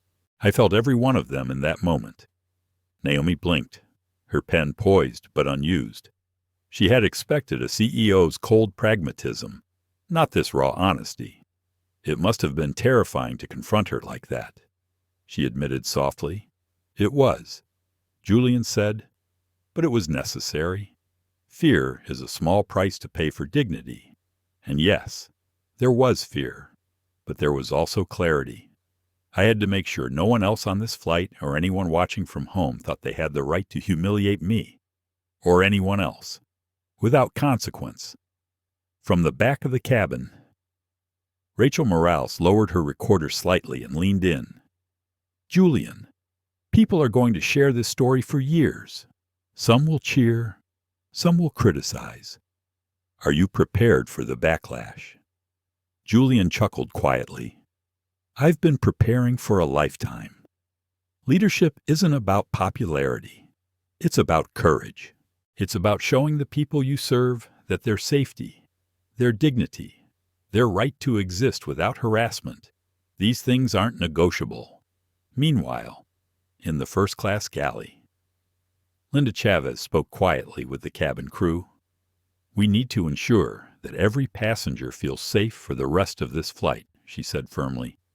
"No one else should feel the way Mr. Carter did. I want proactive intervention if even the slightest tension arises." Sophia Marquez, the lead flight attendant, nodded. "We'll do it. I'll personally monitor 2A and 2B. We can't afford to let a single microaggression go unchecked. Back in 2A." Julian's thoughts turned inward, darker and more intimate. He thought about the countless meetings he had attended, the endless boardrooms where his voice had been questioned, interrupted, or ignored, and the quiet indignities of being underestimated by colleagues, investors, even friends. He clenched his fists lightly, fighting the swell of frustration that threatened to overshadow his calm exterior. He took a deep breath, remembering the advice his father had given him decades ago. Power is not about proving your worth to the world. Power is about creating spaces where everyone else's worth can shine. That was why he had built Aurora Airlines the way he did, with systems designed for fairness, accountability, and transparency. Naomi noticed the subtle tension in Julian's posture. "Are you angry?" she asked, almost whispering. "I'm not angry at her," Julian replied, a slow exhale punctuating his words. "I'm angry at the structures that allow people to feel entitled to diminish others, at the systems that reward arrogance and punish humility, at the silence of those who witness injustice and do nothing." Naomi nodded, scribbling furiously. "It's powerful, hearing you say that. Most people would just be satisfied with winning the argument." Julian's eyes softened. Winning the argument isn't the point. The point is teaching respect, creating accountability, showing that choices have consequences. I didn't humiliate her. She humiliated herself by thinking the world would bend to her whims. Rachel Morales, still observing from a few rows back, recorded silently, captivated by Julian's composure and insight. She sensed this story was more than a viral moment. It was a lesson, a subtle but undeniable challenge to anyone who believed privilege equaled entitlement. As the plane leveled out, Julian glanced at the passengers around him. Families, business travelers, first-time flyers, all of them now witnesses to the event that had just unfolded. Their reactions were varied, but most seemed quietly reflective. Some had tears in their eyes. Others whispered to loved ones. A few typed furiously on their laptops or phones. Julian wondered how many would carry this experience into their lives. How many would let it simmer as a small seed of awareness that might grow into broader understanding. He let himself smile faintly. A small act of triumph, not over Catherine Whitmore, but over the larger systemic inequities that allowed her behavior to seem acceptable in the first place. He was aware of the irony. The woman who had tried to claim authority over him had, in a sense, handed him a platform to educate hundreds without saying a word to anyone directly. Catherine had left a wake of tension behind her, but the momentary storm cleared, giving way to the calm Julian preferred. He leaned back, closed his eyes for a second, and allowed the subtle vibration of the plane against his body to ground him. Here, thousands of feet above the ground, surrounded by strangers. He had reclaimed not just his seat, but his narrative. He thought again about the young passengers, the interns, the travelers who might never meet a CEO of his background in person. Perhaps seeing a black man assert his authority with dignity, with calm, with empathy, would leave a mark deeper than any spreadsheet or press release could. Perhaps it would ripple outward, touching decisions and behaviors long after they left the airport terminal. Julian's inner monologue shifted, touching the personal as well as the professional. He considered his own growth, the years of discipline, the countless setbacks, the quiet mornings spent reviewing policies and data to ensure fairness, the late nights balancing ethics with corporate demands. Every choice he had made led to this moment sitting in his seat, whole, respected, and unyielding, even when confronted with someone determined to undermine him. He was not perfect. He knew that. He had flaws, moments of doubt, times when his temper or impatience had threatened his vision. But right now, as the sunlight pooled across the cabin and passengers slowly returned to their routines, he felt the quiet satisfaction of integrity upheld. He also knew the fight was far from over. This incident would reverberate through Aurora Airlines, through corporate boardrooms, through social media timelines, through family discussions, through countless individuals' perceptions of what dignity and accountability looked like in action. The stakes were high, but he was ready. Julian leaned forward slightly, opening his tablet to review the flight manifest. He noted each passenger's presence, each crew member's assignment, and began composing a brief internal memo, not for his ego, not for public acclaim, but to ensure that today's lessons would translate into structural change. Aurora Airlines would be safer, fairer, more accountable because of this confrontation, and that knowledge, quietly cultivated, gave him more satisfaction than any viral clip or news headline ever could. Naomi, sensing a shift in the energy, exhaled quietly and set her notebook aside. "You make it look effortless," she murmured. Julian's lips curved in a faint smile. "It's not effortless," he replied. "It's discipline, clarity, and a refusal to compromise on what's right." The plane continued its steady hum across the sky. Outside, the sun dipped lower, painting clouds in shades of gold and rose. Inside, passengers quietly processed what they had witnessed. Julian allowed himself one small moment of peace. He had reclaimed more than his seat. He had reclaimed the narrative, and in doing so, had created a moment that might ripple far beyond the confines of the cabin. And yet, as he reclined, he knew the deeper work had just begun. Lessons would need to be taught, policies reinforced, behaviors challenged. But for now, he could sit in 2A, breathe, and know that in this small microcosm of the world, justice had been observed. Characters in Part 9 consistent throughout story. Julian Carter, black male CEO. Catherine Whitmore, white female entitled passenger. Naomi Young, assistant is journalist. Rachel Morales, reporter. Linda Chavez, Aurora VP. Sophia Marquez, lead flight attendant. Tyler, passenger. Captain Anders, pilot. The flight continued smoothly above the clouds, but Julian Carter felt a subtle shift in the atmosphere inside the cabin. It was not the turbulence reported by the captain on the intercom. It was the quiet tension of minds processing what had just happened. Every seat carried a story now. Every gaze carried judgment or curiosity. Julian could sense it. He had spent a lifetime learning to read human behavior, and right now the energy in the cabin was heavy with unspoken questions. He adjusted the cuff of his tailored jacket and leaned slightly forward, resting his hands lightly on the armrest. The hum of the engines and the occasional clink of a drink cart moving down the aisle created a rhythm that matched the cadence of his thoughts. Julian reflected on the earlier confrontation with Catherine Whitmore.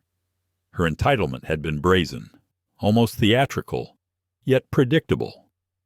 He had seen similar arrogance throughout his career, in boardrooms and meetings, in fundraising pitches and networking events. What was unique this time was the setting, the raw immediacy of public witness, and the stakes amplified by the confined space of a first-class cabin. Naomi sat beside him, her notebook now closed, but her eyes wide with curiosity and admiration. "Do you ever get used to it?" she asked quietly, voice carrying a mixture of awe and concern. Being challenged like that in public, Julian paused. He thought about the countless moments where he had been underestimated, dismissed, or openly questioned. He thought about the sleepless nights spent planning, strategizing, and sometimes silently enduring microaggressions that left scars invisible to others. "No," he said finally, his voice calm but resonant. "You don't get used to it, but you learn how to respond without letting anger control you, how to assert authority without resorting to intimidation, how to be firm but fair." Naomi nodded slowly. "It must take so much energy, carrying all of that composure." "It does," Julian admitted, "and sometimes I question myself. I wonder if my restraint is enough, if my actions are making a difference. But then I look around, and I realize that the change I create doesn't always have to be loud. It just has to be consistent, visible, and principled." In the back of the cabin, Rachel Morales whispered to Linda Chavez, "I think people are starting to see him differently. He's not just a CEO. He's a presence, a lesson in dignity and patience." Linda smiled faintly. "That's exactly it. And the best part is, he doesn't need to prove it to anyone. It's already evident in how he carries himself, how he interacts with the crew, how he addresses the passengers." Meanwhile, Catherine Whitmore, seated several rows behind, fidgeted uncomfortably. Her usual air of control had evaporated, replaced with something unfamiliar introspection. She stared at the empty space where Julian had sat moments ago, a strange weight pressing on her chest. The passengers around her whispered softly, casting sidelong glances. For the first time, she felt the sting of public accountability. Julian's mind wandered briefly to her reaction. He did not relish seeing someone humbled. What he wanted was clarity, education, a realization that privilege did not equate to unearned authority. But the human heart was complex, and he understood that some lessons required time. He had seen transformation before, And sometimes it began with discomfort, the kind that made people pause and reconsider their assumptions. Sofia Marquez, moving quietly down the aisle, ensured that no further conflicts arose. Her presence alone seemed to stabilize the cabin, a silent reassurance to both passengers and crew that order and respect were non-negotiable. She exchanged a brief glance with Julian, a subtle acknowledgement of shared understanding. They did not need to speak. The moment was clear. Julian's thoughts returned to his internal struggle, the private doubts and fears that no one saw. He remembered the moments early in his career when he had questioned whether his voice mattered, whether his decisions could truly influence systemic change. He had carried those doubts quietly, letting them fuel his resolve rather than diminish it. Now, as he looked around at the passengers and crew, he recognized the fruits of that persistence. Change was incremental, but it was tangible. Tyler, still seated across the aisle, whispered again, "Do you ever think about what it would have been like if someone like her had taken advantage of you in a less public setting?" If no one had been watching, Julian's jaw tightened slightly, a shadow crossing his expression. "I think about it every day," he admitted. "The truth is, injustice often happens quietly, without witnesses. But that's why we must act, even when no one is watching. Integrity is not performative. It's a constant commitment." Naomi leaned closer, her voice barely audible. "I think that's what makes you different. You don't just fight for yourself. You fight for everyone who might not have a voice."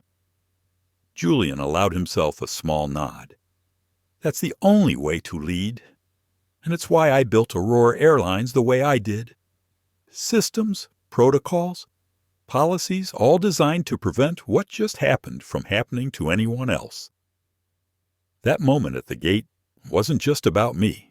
It was about making a precedent, setting a standard in the galley. Linda and Sophia exchanged a quiet look, both feeling the weight of the unspoken acknowledgement the flight had become more than a journey from one city to another. It had become a lesson in accountability, a microcosm of the broader society, where power, privilege, and justice intersected. Catherine, meanwhile, was battling her own internal storm. She replayed the confrontation over and over, dissecting every word, every gesture. Her pride had been bruised, but more troubling was the realization that she had been blind to the impact of her actions. The self-reflection was uncomfortable, almost painful, yet necessary. She could not undo what had happened, but perhaps she could begin to understand. Julian watched her from across the aisle, a faint smile touching his lips. He did not gloat, did not take satisfaction in her discomfort. He simply allowed the natural consequences of her choices to unfold, believing that reflection and responsibility were more powerful than any victory. Rachel Morales quietly typed into her recorder, her words capturing not only the events, but the subtle lessons embedded within them. This was not just a story for the news cycle. It was a story that would linger, that would provoke thought, challenge assumptions, and inspire dialogue.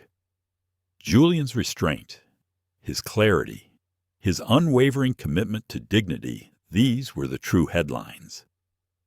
The plane continued to soar, the turbulence outside a faint memory compared to the emotional currents within. Julian leaned back once more, allowing himself a moment of calm, a quiet satisfaction in knowing that he had navigated a storm far more complex than the weather.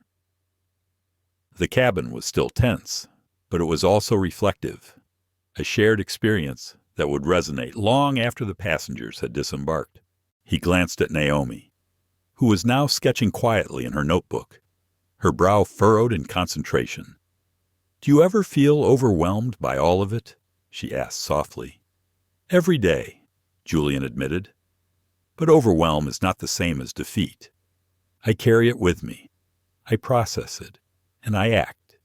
That is all any of us can do. And sometimes, the act itself is the change. Sophia passed by once more, offering a reassuring nod. Julian returned it, silently acknowledging the countless people whose efforts often went unnoticed, but whose presence made all the difference. Change, after all, was never a solo endeavor. By the time the flight attendants began preparing for descent, Julian felt a quiet sense of resolution. The confrontation with Catherine had ended. The passengers had witnessed justice tempered with dignity, and the broader lesson had begun to take root. In a world that often rewarded arrogance and dismissed humility, he had demonstrated that integrity, patience, and courage could shift perspectives in profound ways. The plane began its gradual descent toward the terminal, the sunlight waning, casting long shadows across the cabin. Julian looked out the window one last time, reflecting on the journey not just across the miles, but across the emotional and ethical terrain they had all navigated. He was reminded that leadership was not about dominance or ego. It was about responsibility, compassion, and the courage to stand firm in the face of ignorance. Passengers began adjusting in their seats, preparing for landing. Whispers turned to quiet conversations, some expressing admiration, some lingering in silent contemplation. The cabin felt different now, transformed not by spectacle, but by substance. Julian allowed himself a small, satisfied exhale. This was the power of presence, the quiet authority of principled action, and the profound impact of dignity in motion. Names of characters in parts 1 to 10. Julian Carter, protagonist, Black CEO. Catherine Whitmore, entitled Passenger. White woman. Naomi Brooks, young assistant yet journalist. Rachel Morale, passenger. Documenting event. Tyler Guyen, passenger. Intern. Sophia Marquez, lead flight attendant. Linda Chavez, flight crew supervisor. The cabin lights dimmed slightly as the flight reached cruising altitude, and the hum of the engines became a constant backdrop, almost meditative. Julian Carter leaned back in his seat, letting the leather cradle him as he allowed a rare moment of stillness. Despite the tension that had erupted earlier, he found a quiet satisfaction in the way the situation had resolved. Not because of his victory, but because of the clarity it had brought. The truth made visible in a space where pretense had previously ruled. Naomi, still seated beside him, scribbled quietly in her notebook. Her eyes occasionally lifted to observe Julian, capturing his composure, the subtle confidence that did not need to be declared aloud. "Do you ever get tired of being the example?" she asked, voice soft but carrying a weight of curiosity. Being the person everyone measures against, Julian exhaled slowly, considering the question. He thought of all the times he had been underestimated, ignored, or dismissed simply because of his race and background. He had learned early that strength was often silent, influence often invisible, and leadership most effective when it did not rely on fear or spectacle. "Sometimes," he admitted finally, "but I remind myself that the example is not about proving myself to others. It's about setting a standard, creating a framework where fairness and dignity can thrive. Even in the smallest interactions." Naomi nodded, as if absorbing a lesson she had not expected to encounter on a commercial flight. She paused, glancing around the cabin. The air had shifted since the confrontation, a subtle awareness settling over the passengers. Conversations were quieter, eyes more attentive, and an unspoken respect seemed to linger in the first-class section. The ripple effect was tangible. Julian noticed it too, and it brought a sense of accomplishment that was deeper than any boardroom victory. He thought about Catherine Whitmore, seated several rows back. Her posture had changed. Her usual assertive stance was replaced with a hesitant, almost reflective presence. Julian knew that humiliation alone did not teach empathy, but discomfort often prompted introspection. Perhaps the seed of understanding had been planted. Meanwhile, Sofia Marquez moved through the cabin efficiently, attending to passengers with a balance of professionalism and warmth. Julian observed her from his seat, appreciating not only her competence but her understanding of human nature. She had maintained authority without escalating conflict, diffusing tension through calmness and clarity. In many ways, she embodied the principles he valued most: integrity, respect, and quiet strength. Naomi leaned closer, lowering her voice. "I noticed how everyone reacted when you didn't raise your voice, how you didn't need to. Why do you think that works?" Julian's gaze drifted to the window, watching the clouds stretch infinitely below them. "People respond to authenticity," he said. "When someone projects authority without aggression, when they communicate firmly but respectfully, it creates space for others to reflect. It challenges assumptions without creating enemies. That's the kind of influence that lasts."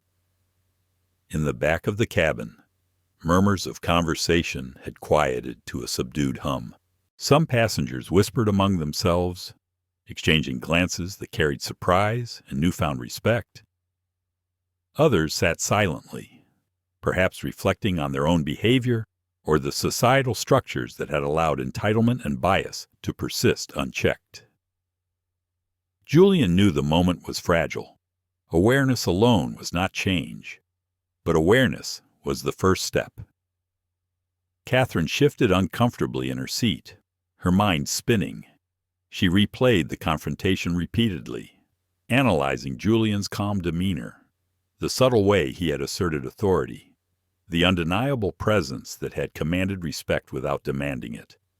For the first time, she confronted a reality that unsettled her deeply, that entitlement and status did not guarantee influence, that integrity and composure often outweighed privilege and aggression. She felt a twinge of fear, an unfamiliar vulnerability that gnawed at her ego. Julian, sensing the cabin's collective shift, allowed himself a quiet reflection. He considered his journey from being a young, ambitious entrepreneur to now owning a controlling stake in Aurora Airlines. He remembered the countless challenges, the microaggressions, the moments when doubt had whispered in his ear, asking if the effort was worth it. And yet, here he was, not merely surviving, but shaping an environment where fairness, dignity, and accountability were not ideals, but operational realities. He glanced at Naomi again, seeing her scribbles and the intensity of her focus. "You're capturing more than just the story," he said. "You're capturing the nuances, the reactions, the subtleties, the way people respond under pressure. That's where the real lessons lie, not in the headlines or the viral clips." Naomi looked up, her eyes wide with understanding. "I think I'm starting to see it," she whispered. "The flight, the confrontation, even the seat assignment, it's all a microcosm of society. The power dynamics, the biases, the lessons in empathy and accountability. It's like watching a world unfold in miniature." Julian nodded slowly. "Exactly. And the beauty of it is that change can happen in these small, visible moments. Each act of fairness, each decision made with integrity, ripples outward. People notice, even if they don't immediately understand. And over time, those ripples become waves." Sophia approached Julian with a tray of water, offering it with a polite nod. "Would you like some?" she asked softly. "Yes. Thank you," he replied, taking the glass. He offered a brief smile, acknowledging her presence and the calm efficiency she had maintained throughout the turbulence of human behavior and air pressure. It was a small moment, but one that reinforced his understanding of leadership and trust. Catherine sat silently, grappling with her thoughts. Her pride had been wounded, but the discomfort was accompanied by a strange sense of clarity. She realized that her assumptions had been challenged, her behavior questioned, and that the lesson was not in punishment, but in understanding. It was a humbling experience, one that would stay with her long after the flight landed. Julian's gaze drifted over the cabin once more. He observed passengers reading, typing on laptops, and quietly reflecting. The hum of the engines had become a rhythm of introspection, each vibration a reminder of the journey not only through the skies, but through social awareness and personal growth. He thought about the broader implications of the incident.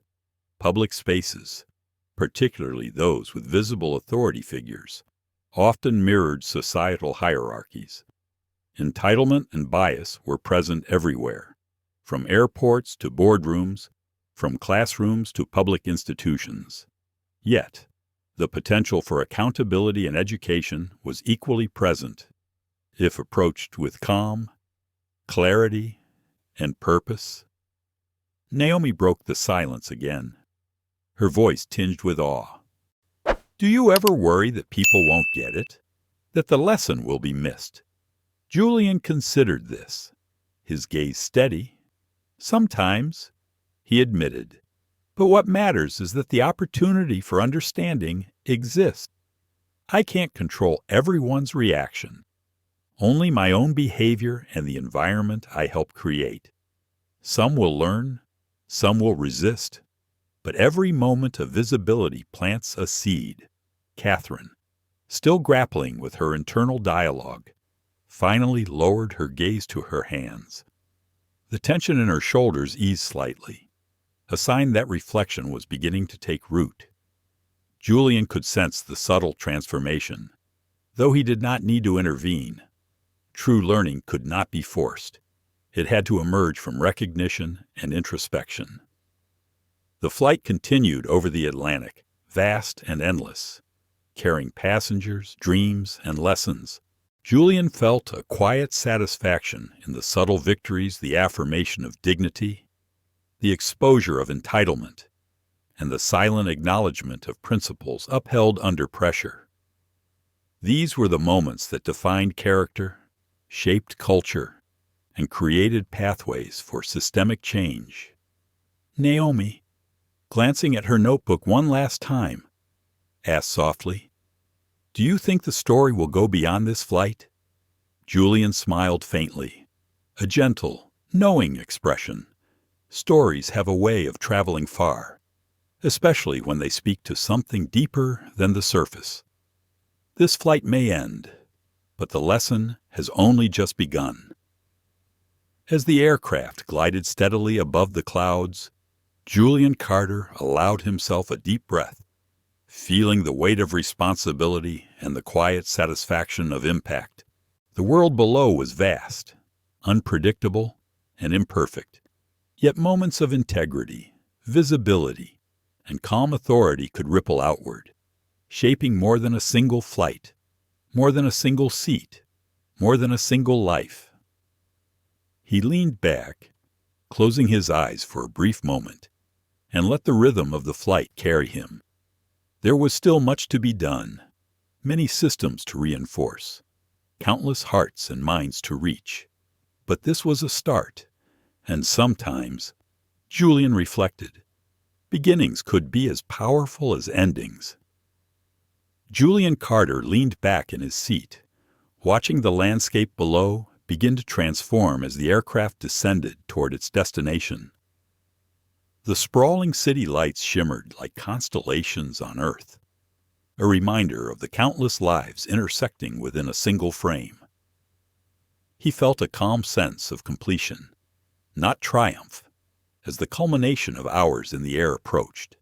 Naomi sat across from him, her notebook closed now, a faint crease forming where she had furiously scribbled observations. She exhaled softly, the tension of the previous confrontations lingering in her chest. mingled with awe and curiosity. "It feels surreal," she admitted. "All that happened in such a short span of time. It's like a lesson disguised as chaos." Julian nodded, his gaze fixed on the distant horizon where the first hints of dawn brushed the skyline. "That's exactly it. The moments that seem chaotic often reveal the deepest truths about human behavior and values. How people react under pressure, how they choose dignity or aggression, humility or entitlement. It all surfaces in situations like these." Catherine Whitmore sat a few rows behind them, still absorbed in her thoughts. The glow of her tablet illuminated her face as she reviewed the notes she had frantically taken earlier. Her mind replayed the confrontation, Julian's calm authority, the ripple effects on the cabin. She felt a mix of regret and a dawning self-awareness. It was an uncomfortable clarity, one that forced her to examine assumptions she had long taken for granted. Sofia Marquez moved gracefully down the aisle, checking on passengers with a warmth that had been constant throughout the flight. Julian admired her ability to maintain poise, to transform tension into an opportunity for reassurance and understanding. She was a reminder that leadership did not always demand visibility. Sometimes it required listening, observing, and acting decisively in subtle ways. Naomi finally spoke, her voice soft but resolute. "Do you think people will really change after what happened?" she asked. "Or will it just be a moment they forget once the flight ends?" Julian considered the question carefully. "Change is not immediate. Awareness is, and awareness can lead to reflection, reflection to conversation, and conversation to action. Moments like this plant seeds, and those seeds take root in different ways for different people. Some may not understand immediately. Some may resist, but the potential for growth exists. That is what matters." Catherine shifted in her seat, her expression conflicted. She thought of her previous assumptions about entitlement and status, the way she had approached Julian with confidence rooted in privilege rather than understanding. She felt a pang of guilt, but also a glimmer of opportunity. Perhaps this confrontation could become a turning point, a chance to recalibrate her perspectives, to confront her biases honestly and meaningfully. The flight attendants began their final preparations for landing, the subtle movements and verbal cues orchestrating a sense of calm anticipation throughout the cabin.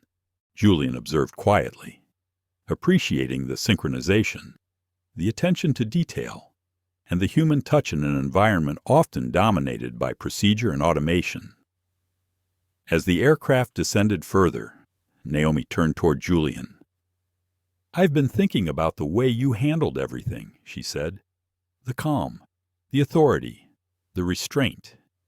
It's almost like you're teaching by example without saying a word." Julian allowed a faint smile, a mixture of humility and acknowledgement. "Sometimes the best lessons are unspoken," he replied.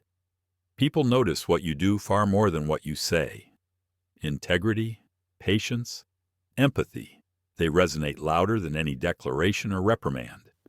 Actions speak in ways words cannot always capture." Catherine, still processing her own reflections, glanced briefly at Julian. She wanted to express something, a recognition of the power imbalance she had exploited and the lesson she had received. Yet the words felt inadequate, heavy with the weight of acknowledgement and responsibility. She simply nodded, a silent gesture that carried more than any statement could at that moment. Julian's mind wandered to the broader implications of what had occurred on this flight. It was more than an isolated incident. It was a microcosm of societal dynamics, an illustration of how power, bias, and dignity intersected in real time. He thought about the policies he had implemented at Aurora Airlines, designed to protect employees and passengers alike from discrimination and injustice. This flight was a testament to the importance of those measures, a validation of the systems built to ensure fairness even in unexpected circumstances. Naomi's voice pulled him from his reflection. "Do you ever wonder if people like Catherine will ever truly see things differently?" she asked. Julian considered it, the hum of the engines filling the silence as the city lights grew clearer below. Some will, some won't. We cannot control every outcome, but we can create conditions for change. We can model fairness, insist on accountability, and remain consistent in our actions. That is the influence we have. The rest unfolds as it will. Sophia Marcus passed by again, offering a reassuring smile to a nervous passenger. Julian admired the grace with which she navigated the complexities of human behavior, the subtle cues that diffused tension and fostered respect. Leadership, he thought, was often about creating an environment where people could rise to their best selves, even when they might initially resist. As the aircraft touched down smoothly, a collective sigh seemed to ripple through the cabin.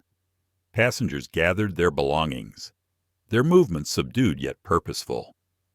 The events of the flight lingered in the air, a palpable reminder of the lessons learned and the emotions experienced.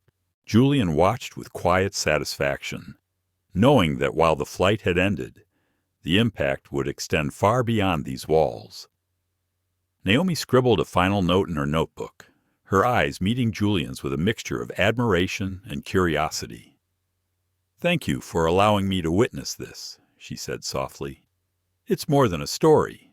It's a masterclass in leadership, dignity, and human nature." Julian offered a faint, reflective smile. "Stories are everywhere," he said. "Sometimes you just need to look closely, notice the small moments, and understand their significance. That is how we learn, grow, and influence the world around us." Catherine Whitmore rose from her seat, preparing to exit the aircraft. She paused for a brief moment, glancing at Julian one last time. There was no declaration, no apology spoken aloud, yet the gesture was meaningful. It was a silent acknowledgment of lessons absorbed, boundaries tested, and respect reluctantly earned. As the passengers disembarked, Julian remained seated for a moment, absorbing the quiet aftermath.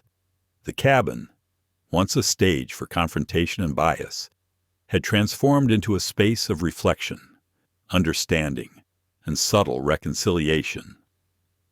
He felt a deep sense of fulfillment, not from victory, but from the recognition that truth, integrity, and patience had the power to shape human behavior and shift perspectives, even in the confined space of an airplane cabin.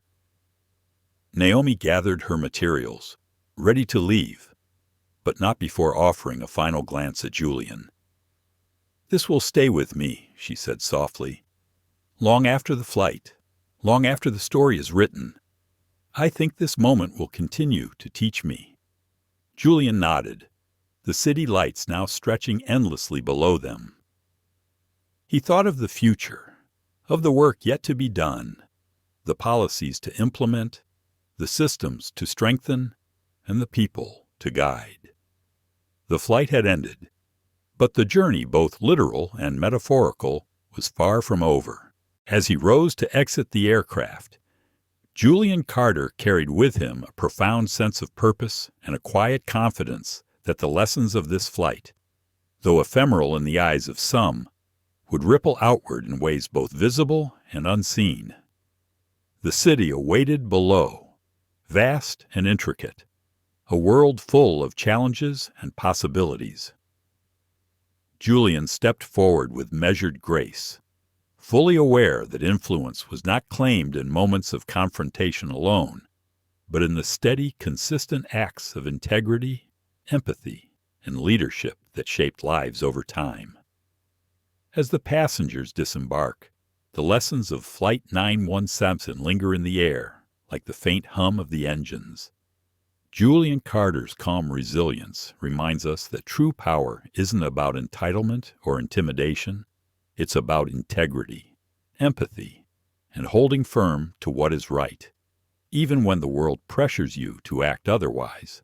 The confrontation may have ended, but the questions it raises remain. How often do we let assumptions cloud our judgment? How often do we overlook injustice because it's inconvenient to confront? We leave this flight with a mixture of admiration and reflection. The arrogance and privilege displayed by some serve as a stark contrast to Julian's quiet dignity, challenging us to examine our own behavior and the systems we navigate daily. And while accountability was served today, the deeper call is for each of us to foster awareness, respect, and fairness in our own lives. If this story made you pause, question, or feel inspired, don't forget to like, share, and subscribe. Join us for more stories that push boundaries, confront biases, and celebrate the courage it takes to stand with integrity. The journey is far from over, and the lessons are only just beginning.